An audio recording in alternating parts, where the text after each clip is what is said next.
This is 5AA, always Adelaide. 5AA Afternoons with Leith Forrest. 5 minutes after 2 on this Tuesday afternoon. 8223 0000 if you would like to join us.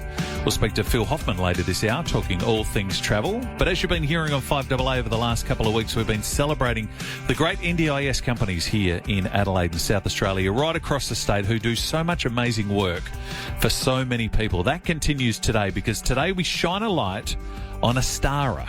We have Lloyd Townsend here, Graham O'Neill. Men, lovely to see you both. Thank you for coming in to join us. My pleasure. Thank you for having us. How are you, Graham? You well? Very well, thank you. Excellent. I'm just trying to find my mic techniques. Lloyd, you and I we've been here before. We've been here. We've travelled this road before, which is always a pleasure to come back. I'm a handsome guy, isn't he, Graham? But you're a little less hair-shoot than I saw you this time. I've taken the beard off since the last time we evolved. You're one of the beard fans. I am a beard fan from back in the day, so always good to get around and see the beards when they come back around. Graham, I didn't say anything about hair. It was just... not my favourite topic, Leith. No, me neither. That's why I put product in, just to take some attention away from my face. It's great to have you both here. It's amazing work that you do. Just in a nutshell, Lloyd, first and foremost, you tell us about yourself and what you do with Estara. Yeah, of course. So I'm an occupational therapist, graduated 15 years ago now, for the University of South Australia. I have worked in serious injury my whole time while being an occupational therapist, which has culminated at this point with Estara, predominantly focused in spinal cord injury and those that present with similar neurological conditions, supporting their engagement in the community. Manual wheelchairs, power wheelchairs, sport is a big interest of mine, helping people get back to sport with their permanent disability and engagement in that process. And you've been Estara 7 years? Yeah, 7.5 years now. Me and one of the other occupational therapists started the service as the NDIS was rolling out. And there was a push when we were then called the Paraplegic and Quadriplegic Association of South Australia to support those living in the community with spinal cord injury and similar neurological conditions to be fairly treated in our transition period onto the NDIS. So we started 7.5 years ago and haven't looked back.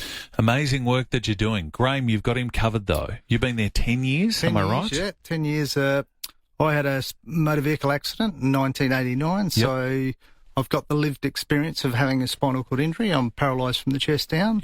And I work as a peer support mentor for Estara and predominantly based at the REPAT spinal rehab unit. So myself and my fellow colleagues, we provide support to people going through the rehab process, their family members as well, and then beyond when they return to the community.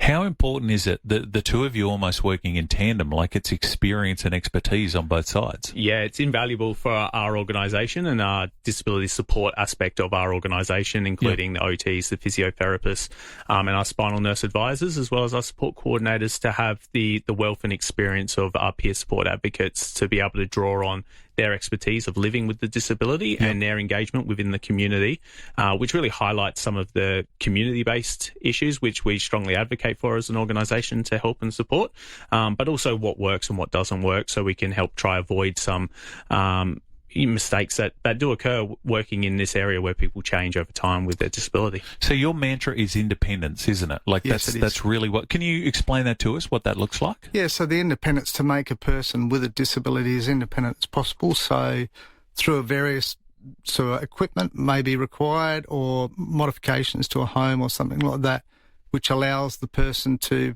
have access to their home, but not only their home, but also their individual needs.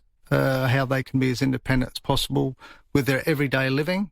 There's other things that go along with the mobility as well, loss of bladder, bowel function and things like that. So there are other things that we need to be aware of when they go through that process to make them independent so they can live day to day with all the supports that are provided.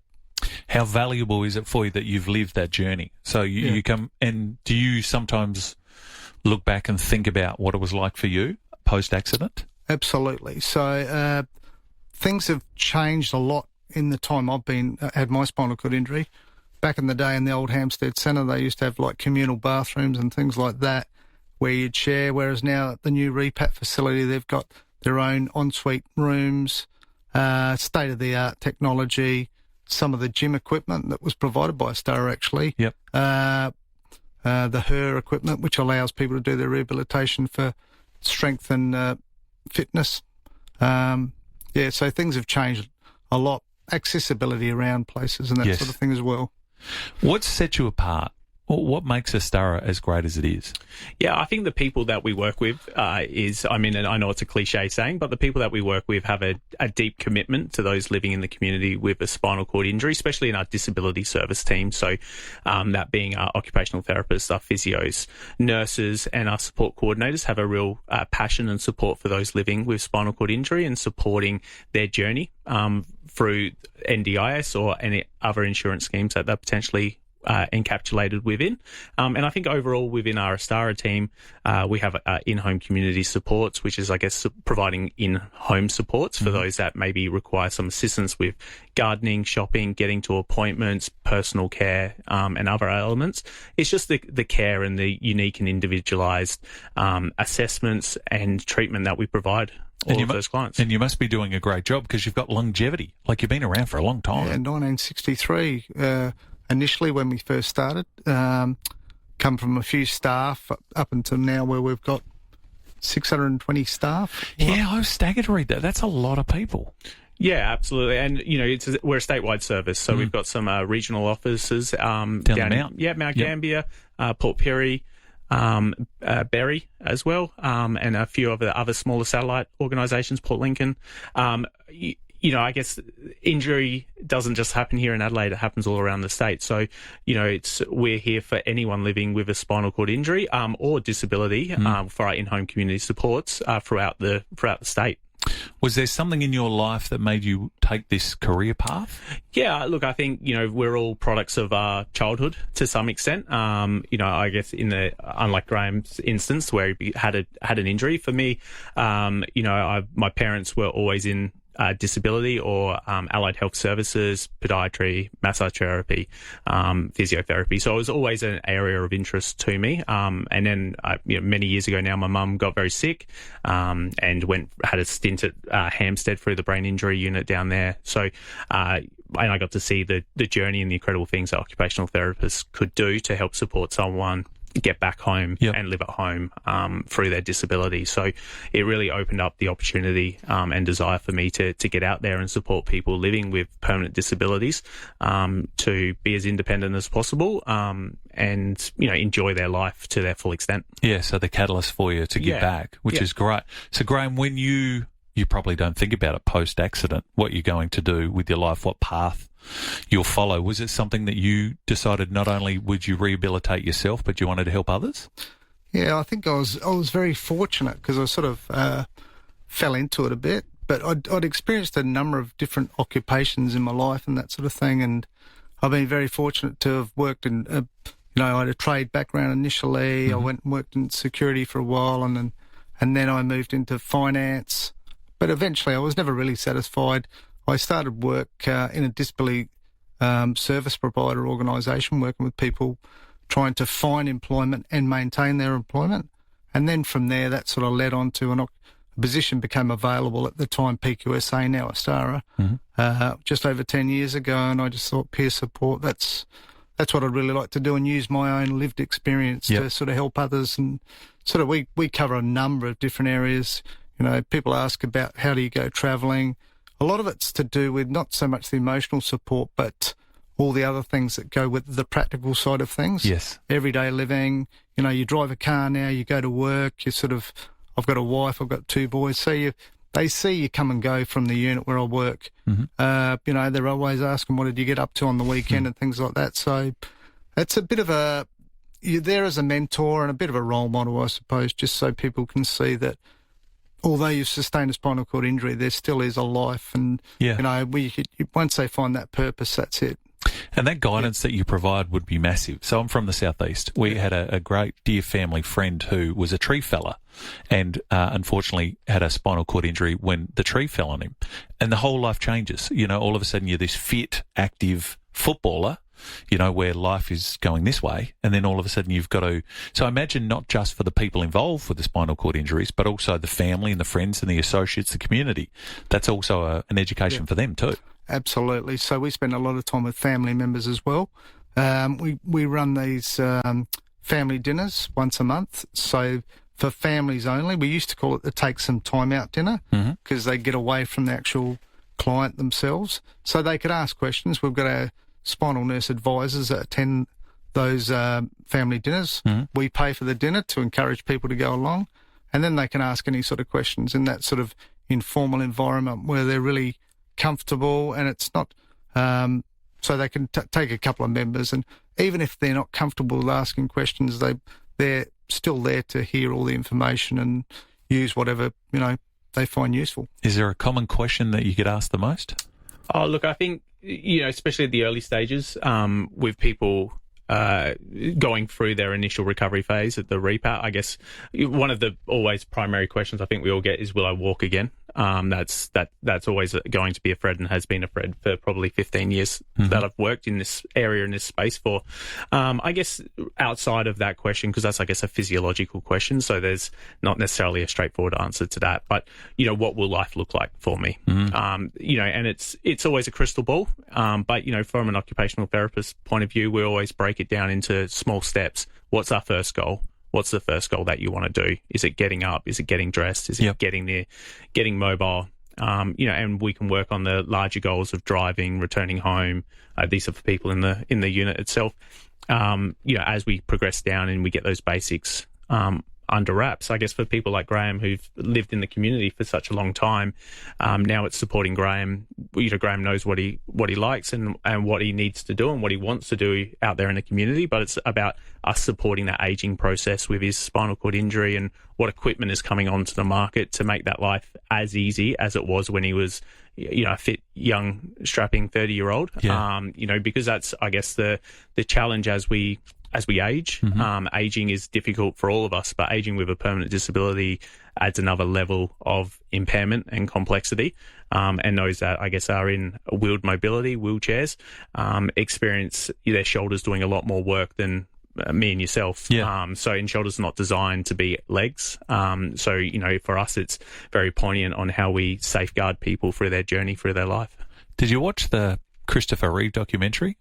Have you seen that? No, I honestly haven't seen that, no. It was a great insight for those of us who haven't lived with spinal cord injuries or people that have that, just of what that like. And the thing that I took away from it, first and foremost, I think, is the peer support aspect of it, which I'm sure that's a strong part of your business. It's that mental, emotional, physical support to have people who are going through that, because everything's affected, isn't it, once they find themselves in this situation? That's correct, yeah. So a lot of it is they really focus heavily now on mental health, because I know in my day it wasn't probably discussed as much. It was sort of like, this is where it is, and you sort of just move on, sink or swim, basically. But now I know it's, we have psychologists and a lot of other people, and even the social workers, peer support.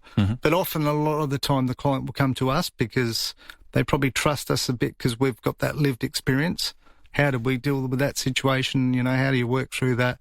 And even when we talk about things like acceptance, it's probably we use the word adjustment more so than acceptance, because a lot of it is about adjusting to this newfound lifestyle. Yes.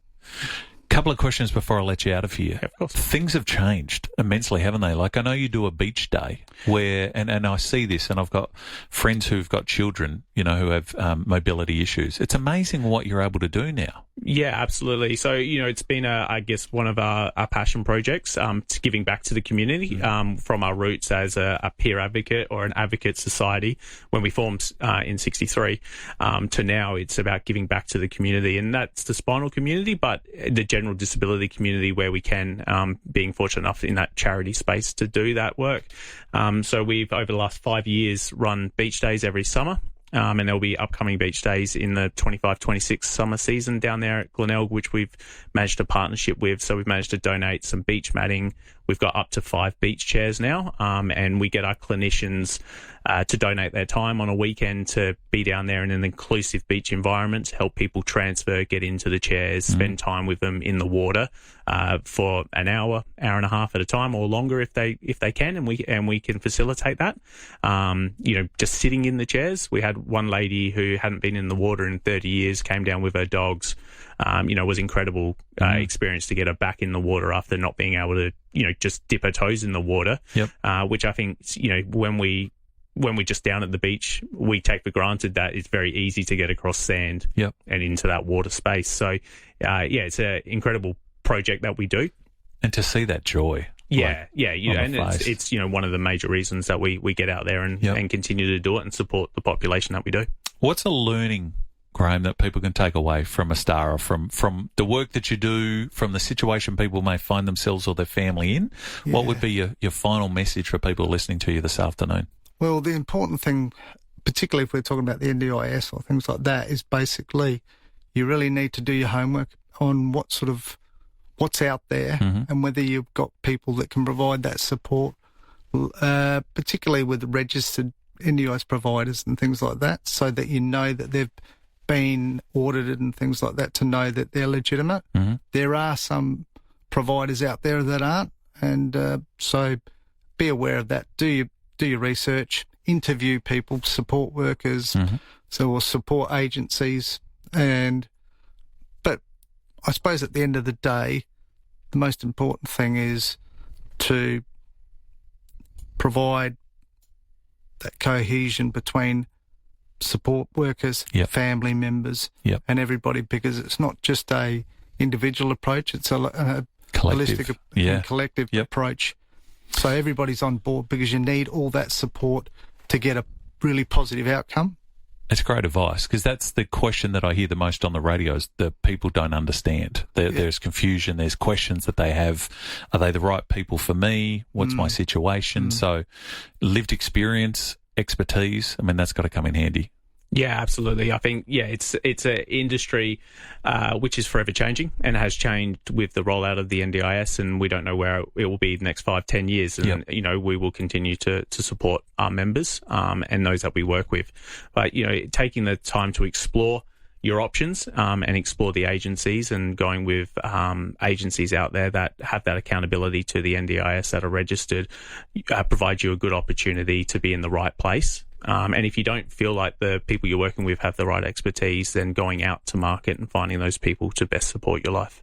How do we find you? How do people get in touch? Yeah, so we've got our website there, so estara.becauseyoumatter. You'll be able to access all of our services through that, including any additional information that you may be searching for. We have Facebook and Instagram as well, as the times change and we go more digital.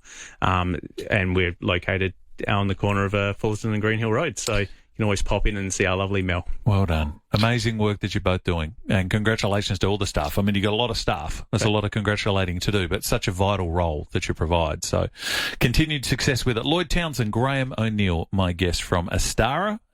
Give them a call. Get on the website, social media, pop in if you think Estara can be of use to you, and I'm sure that they will. They've been doing it for 6+ decades, doing amazing work around South Australia. Thanks, Lloyd. Thanks, Graham. Lovely to meet you both and see you again. Pleasure, as always. We'll take a break, 23 minutes after 2.